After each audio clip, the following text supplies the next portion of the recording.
MPTC ZPTC ఎలక్షన్లకు డైర్ గా పోవడానికి కాంగ్రెస్ పార్టీ భయపడుతుంది, రేవంత్ రెడ్డి భయపడుతుంది. దానికి ఏం ప్లాన్ చేస్తున్నారు వీళ్ళు? చట్టాలల్లా కొత్తగా లొసుగులు తోలాడుతున్నారు. ఏమని? ఎలక్షన్స్ కు పోకుండానే ఎంపీపీలు జెడ్పీ చైర్పర్సన్స్ ఎన్నుకుందాం డైరెక్ట్ గా ఒక స్కెచ్ చేస్తుంది రేవంత్ రెడ్డి గవర్నమెంట్. ఎందుకంటే మన సర్పంచ్ ఎలక్షన్ లా ఉరికి చురికిచ్చి కొట్టారు కాంగ్రెస్ ఊర్ల పూటకి. ఏ గుర్తు లేకుండానే మళ్ళా ఏమంది వాళ్ళ ఇండిపెండెంట్ గుర్తులనే ఆ ప్రయత్నం జరిగింది. ఇప్పుడు ఎంపీటీసీ అంటే ఏంటి? గుర్తు కనబడుతుంది. నీకు మొన్న కూడా చెప్పిన మీ అందరికి హస్తం గుర్తు, కారు గుర్తు కనబడుతుంది. హస్తం గుర్తు కనబడితే ఏం కనబడుతుంది?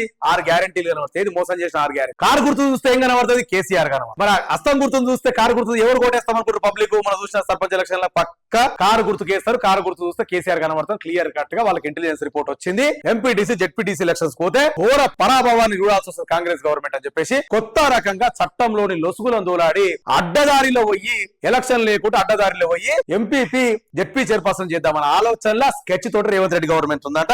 మరి చూద్దాం అది ఎంతవరకు అవుతుందో. గిదా లెక్క.